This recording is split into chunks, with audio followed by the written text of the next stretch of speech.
Hello everybody, thank you for joining this episode of Unmissed Connections. We're really excited because Randy and I here have Jason DeAmato here. You're in for a training with our sales team, and we wanted to take this awesome opportunity to have you come in and just share some information with our audience here. Thank you so much for coming in. Thank you for having me. I'm excited. Great. I call him Jay. I don't call him Jason. Reason being, we met, what is it now, 20 years ago almost? Yeah. Right? In college. We met. We were roommates for a brief time before either of us ever knew we were going to end up in a sales career. We both actually went into other types of careers and ended up in sales careers. We ended up actually starting a company together that did unbelievably well. Nice. And then failed miserably. And we learned a lot. But then Jay had this idea to write a book. And he called me one day and he said, hey, we need to write a book and it's going to be a bestseller and it's going to change your life. And I said, I don't want to write a book with you. I'm happy just, knowing you and getting together on the weekends. And he said, no, we're writing a book. I said, listen, I don't have time for that. And he pressured me into it. And so Jason and I are co-authors on the book. Would you say it's the best thing though, at least, that you did it? Yeah, it became a best-selling book, and it never would have happened if he didn't pressure me into it. And it's funny, I remember that story a little bit differently. I was frustrated, sitting in my car, wanting to quit my job, and I needed to pick me up. I was driving over the Tobin Bridge, and I remember it like it was yesterday. I said, you need this, I need you, because we had not worked together for a while. I'm like, I need you back in my life, you need this. And I pitched you the idea. And you said 2 words. I'm in. Okay. In my head, I didn't want to do anything except sleep. I was frustrated in my career at the time. I thought this was going into romantic comedy here with the story. But we'll end up there. But either way, Jason, you're here. You're going to be hosting a phenomenal training with our sales team. And one of the questions, as you have trained sales teams professionally for so many years, how do you get people to remember all this?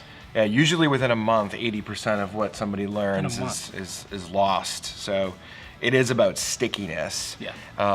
And I think there's a lot that goes into it. How much do you prepare for a training and study the science of your craft, right? Because just like sales or being a lawyer or a doctor, you need to always be improving upon your craft.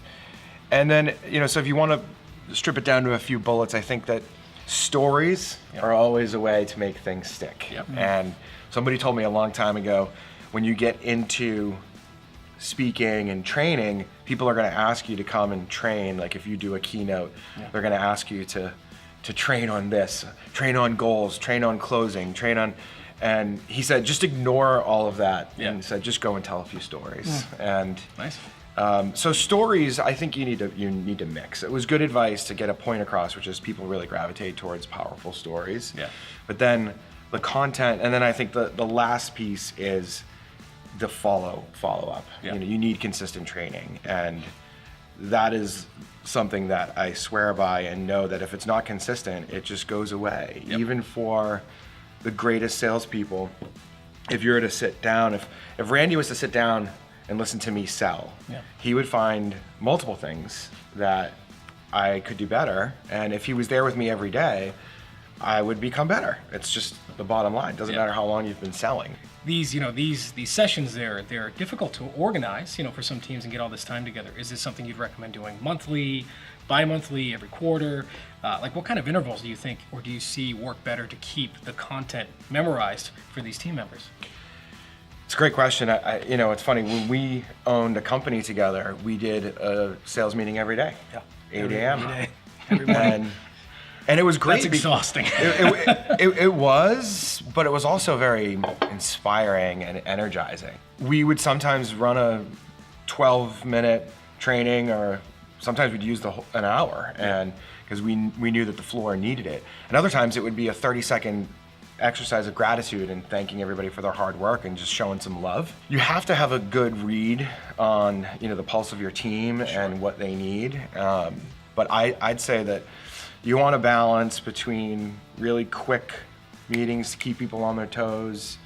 And what I've seen throughout my career is the most successful organizations when it comes to training is they have dedicated trainers. They have people that it's their only job. Yep. And they are there. They're not managing. They're not looking at CRM or pipeline. They are listening to calls, having one-on-ones, and dissecting the call from A to Z. And they do that. So each rep getting coached in a one-on-one style like that, maybe once a week or at least once every 2 weeks, I think is a good recipe for success. I mean, Randy, do you have anything that you want to add to that? No, I agree. I think a lot of companies, they either don't train at all or they train too much. I think there's been kind of a shift where a lot of companies are trying to get people out of being in meetings all day long because they want to get people more productive and back on the phones. But if you shift too far and you're never giving people, a new injection of material to learn, then it could be too little. I do sometimes think less is more. One of the approaches I've taken is if you walk into a room and you try to teach people 100 things, good luck, right? So if you do consistent training every couple of weeks, every month, it sometimes is better to teach them one thing at a time, two things at a time. And I agree with the reinforcement, reinforcement training. I'm glad to hear it's only 80%. Maybe people are getting smarter over the years, because when I was trained 20 years ago, I was told people only hear 10% of what you say, right? And so that's less about training, more about selling. That's why it's important as a salesperson to slow down, maybe check in with your customer every now and again, because otherwise you're going to get off that call and the person you're selling to, similar to who you're training, is just going to not grasp most of it. So, I like to think about sales and baseball a lot because they're very similar in the sense of if you're a Hall of Fame baseball player, you're failing 7 out of 10 times. Hall of Fame. Right? That's exactly. If you can do that, if you can fail 7 out of 10 times consistently, you're going to the Hall of Fame. And sales is the same way. And so attitude, which will tie in nicely, but a good transition is to look at baseball. They have every day. What do they do before a game? What do the hitters do? I mean, I don't know. Hype themselves up and They go take batting practice. Yeah. And what do the pitchers do every day? They have a bullpen session, right? And who's watching? The pitching coach. Who's watching batting practice? The batting coach. There's a reason for that. There's a reason why the best golfers in the world have a caddy that walks every step of the course with them, and before every shot, they ask them what club they should use. There are so many elements in golf that can throw you off, or in baseball. That sales. And in sales, we know there are so many elements. In some ways, sales is much harder than those sports because you're a hitter. You're going to have the same pitcher usually for at least 5 or 6 innings, so you'll see him a few times. But in sales, every customer is different. Every call is different. And I also remember a time where if I couldn't sell, I didn't get paid, which meant I didn't eat, right? It's a lot different. You're not getting $25 million guaranteed for 8 years. Absolutely not. True. But so I think that consistency is key. In the same where consistency with a routine in sales is key, right? If you're a salesperson and you don't have a good routine, good luck, And if you don't have consistent coaching, good luck, So as managers and VPs and directors and CEOs, we challenge ourselves with making sure that everybody has the tools in their bag to be successful. Well, one of those tools is a routine. One of them is great goals. One of them is having a great attitude. And one of them is coaching, consistent coaching. So let's talk about attitude. Right now, if you're watching this video, grab a pen, grab a piece of paper after the video's over, and go write the word attitude. And then put the number under each one of those letters for what letter in the alphabet it corresponds to. So A is 1, right? But just write them down and then add them up. It equals 100% exactly. And that is how attitude in sales was introduced to me 20 something years ago, is that it is 100% important. This is the reason I love sales so much, is because it is so relatable to life. And like your life, your career is going to have ebbs and flows. And as much as we wish everything would just go like this, I did 500K this year. Next year I'm going to do 600 and then 700. It's just not realistic, and there are not many people who experience that, or companies that experience that. So how do you manage those ebbs and flows is crucial to your success. And to bring baseball back, I used to always look at and watch Manny Ramirez, who used to play for the Red Sox, right? He was a great hitter. And I don't know if a lot of people know this, but every time that Manny came up to the plate, if you watched him, he would walk out and he would stare at this blank section of the wall for 3 seconds to clear his brain before every at-bat. One of the stories that I always tell is a story that Randy told me when he was going door to door early on in his career and getting the absolute kicked out of him on a daily basis, getting 100 no's. That was the rule, right? 100 doors to get one yes. Yep, I mean, think about that. Like, right? Think of the attitude that requires. Oh, completely. The determination that requires. And, sometimes the doors were very spread out, so you actually had to run if you believed that you had to get at least 100 doors, because if you were sold on the fact that if you couldn't get to 100 throughout the day and only got to 97, then that's the reason why you didn't make a sale. Because you didn't walk or run fast enough. He used to have 100 pennies in his right pocket every day at the beginning of every day. It's gonna be heavy. It was. And do you know what he would do? Do you know why he would put 100 pennies in one pocket? I'm guessing you'd hand them out as people were, or you would use them when you're making your calls. I'll shut my mouth. No, because if I gave them out and I didn't make any money, how would I get 100 pennies for the next day? That is I had true. to keep them. Yeah.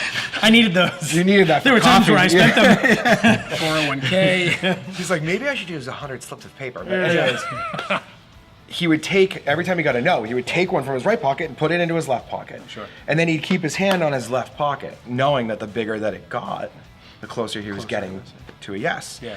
And I'll tell these stories still to this day, with the notion, the disclaimer that, you may think this is cheesy, fine, but these are the things that people do early on in their career when you're working full commission. Yep. And, I think these are the lessons that you have to really think about and say, what am I willing to do on a daily basis to get myself to that place when I know that it's a long road and there's going to be a ton of rejection. Yeah. And there are other things that he did through the years too. That first company that we owned, so he used to stand by the door. We had this door.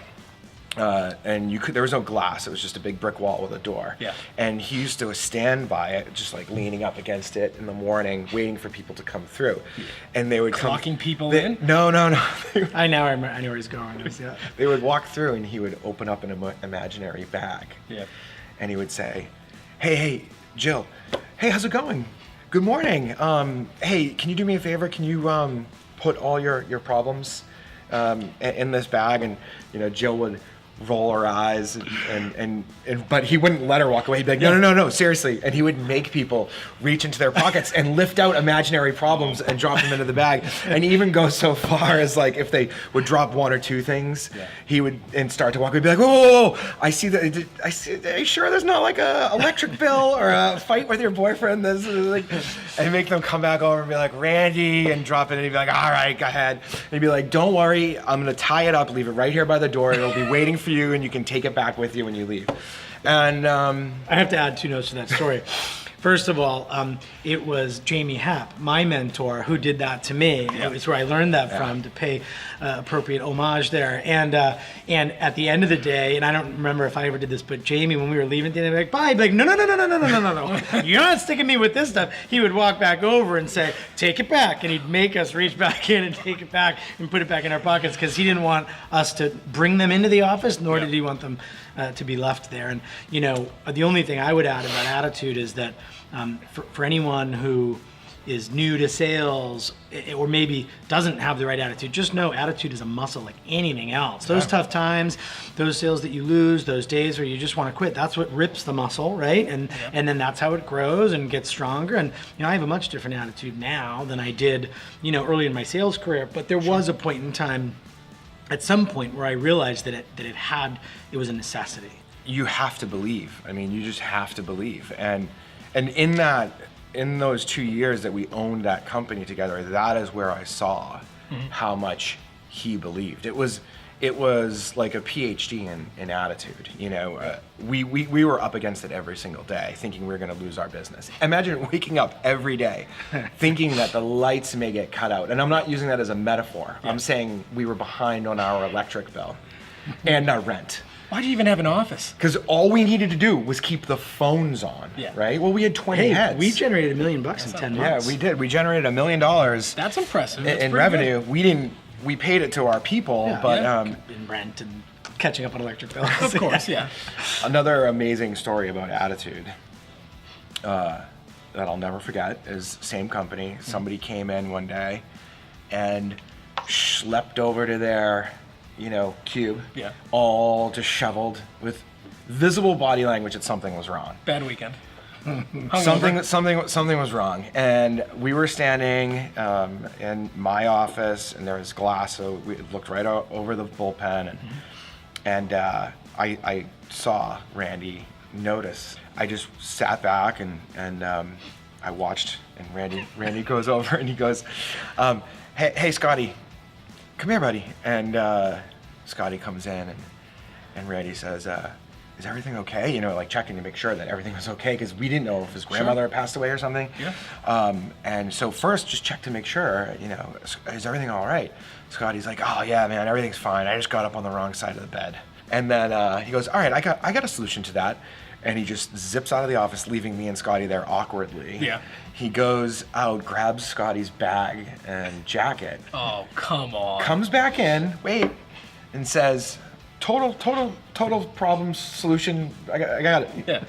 He goes, here, let me get that for you. And he goes, and he holds his jacket up so he can help him get it back on. Sure. Throws his bag over as he goes, just go home, take off your clothes, put your PJs back on, jump into bed, get out on the right side, and come back. and Scotty was like, and Randy's like, no, I'm serious. Like, go. Because that's not going to get in the way of you making sales today. I thought you were going to fire him. He goes, how about I just get into a good mood and be happy, right? He's like, okay, we'll let you do that. I have to say again, just to pay appropriate respects, there's a book by John Maxwell called Today Matters.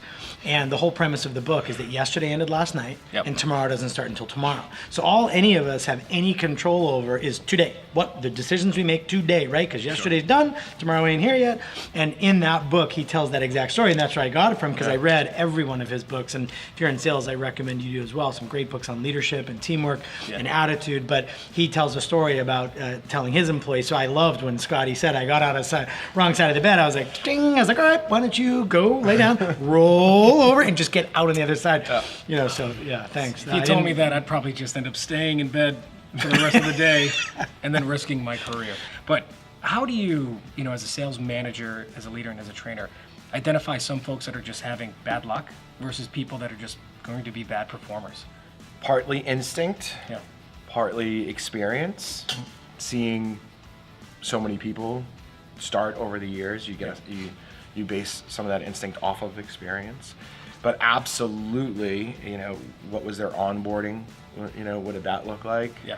You take that information, and then digging and paying attention. And so this is where the training and listening to calls comes in, is so important to me.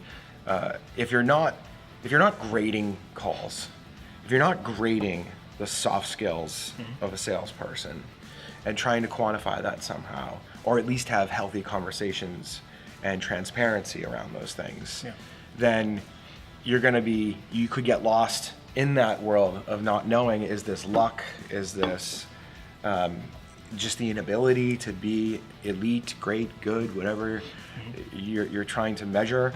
And of course, you're looking at numbers and historical data as well. So it's pipeline and comparing to peers and knowing your forecasting and all of that. Randy, I don't know if you have anything you wanted to bring into this. Two things come to mind. One is you have to test for coachability, I think, before you hire someone. So a lot of times in an interview, there are ways, I won't get into them here, but there are ways to test for coachability.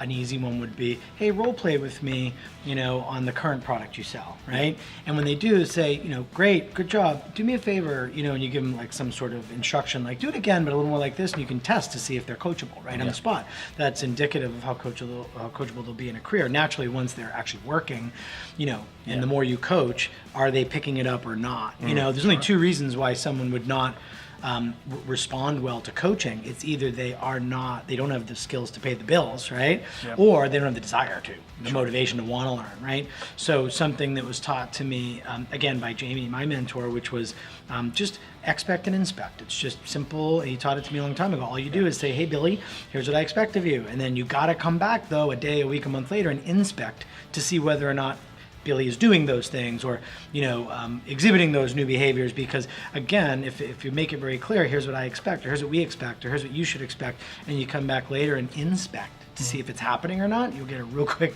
answer as to whether or not it's luck or, they just haven't come into their own yet, or they're just not applying the appropriate energy or effort. Sure. Yeah. great way to find out coachability in an interview, in addition to that role playing, is ask a question that is a hard question, like how many ping pong balls can you fit into a school bus, or how would you figure out? 4.5 million. How would you figure? How would you figure that out, right? And Everyone knows that. the people that give up, chances are you're not going to have that student mentality. So like that they you say, like, want. I don't know, tell me. Oh, As you- opposed Or to they like, think about it for a few minutes, Yeah. and I don't know. You Google I just the don't volume know. of a bus and you Google the volume of a ping pong No, ball. you can't use Google. You give them the parameters to All make right, them sure. actually work at it, All right? right, I So, get that, yeah. but you want the person who's saying, "Oh my gosh, this is killing me. Yeah. Like this is killing Yeah. me," and they sit there and they're like, "Okay, maybe you do this, maybe you do that," and they can't. Because it's such a great question Yeah. that you can't leave until you get the answer, and that's the person that you want on your Yeah, team. someone selling. curious. Yes, that curiosity. I yeah. see somebody out there answering that question at some point in the comments. Yeah, hopefully, I'd love yeah, to know let us exactly know, what yeah. it is. And I guess as we're kind of coming up to this, one of the things that as you're identifying what attitudes are working, which ones just some people that don't have great attitudes. How do companies actually take the time to invest in their employees? What are the best things that they can do that the employees really care about to make them better, to keep them happy? Free coffee is nice. That doesn't progress people in their career. Beanbag chairs everywhere is great for the atmosphere. That doesn't make people comfortable in what they're doing for work. What do you think the best things that companies should do to actually invest in their employees? In order to get the best out of your people, you need to care about them and you need to be candid with them. So caring establishes the relationship. Yeah. And the being candid allows the relationship to grow. And you can't, if you're candid without the caring, then you're just coming off very aggressive and Yeah. it doesn't work. And if you're caring without the candidness, then there's no growth. So you need the two, and that transparency allows for feedback to go both ways, right? Every great leader wants candid feedback right back on a daily basis. What am I doing that is helping you? What am I doing? What can I do better, right? And the more of that happens, the quicker you get to that elite status, especially in sales with goals. I was taught to think about it like, which is why I love the word caring. That's what you could use, care first. I was taught that my people don't work for me, I actually work for them. And if you think about it that way, my entire existence as a sales manager, head of sales, VP of sales, whatever the title is, if I'm trying to help people sell, my entire existence should be about how to remove obstacles between my people and hitting their number. And that's it. Salespeople care about two things. They want to make money and they want to like the job. Like they want to like their boss or want to work for you, right? Sure, yeah. So if you can create an environment where people want to come in every day and they're making money, you have very low attrition typically, right? People don't surprisingly quit when they're making money and they love their job. So those are pretty much the only two things I think. And then how you support them. To your original question, it may present itself in technology or a certain training, but you have to care. I like it. Yeah. Well, everybody, thank you so much for watching this episode. It was great to have you on, Jason. Randy, it was okay to have you on too, I guess. But we hope you guys enjoyed it. Please like and subscribe, and we look forward to catching you on our next episode. Thank you.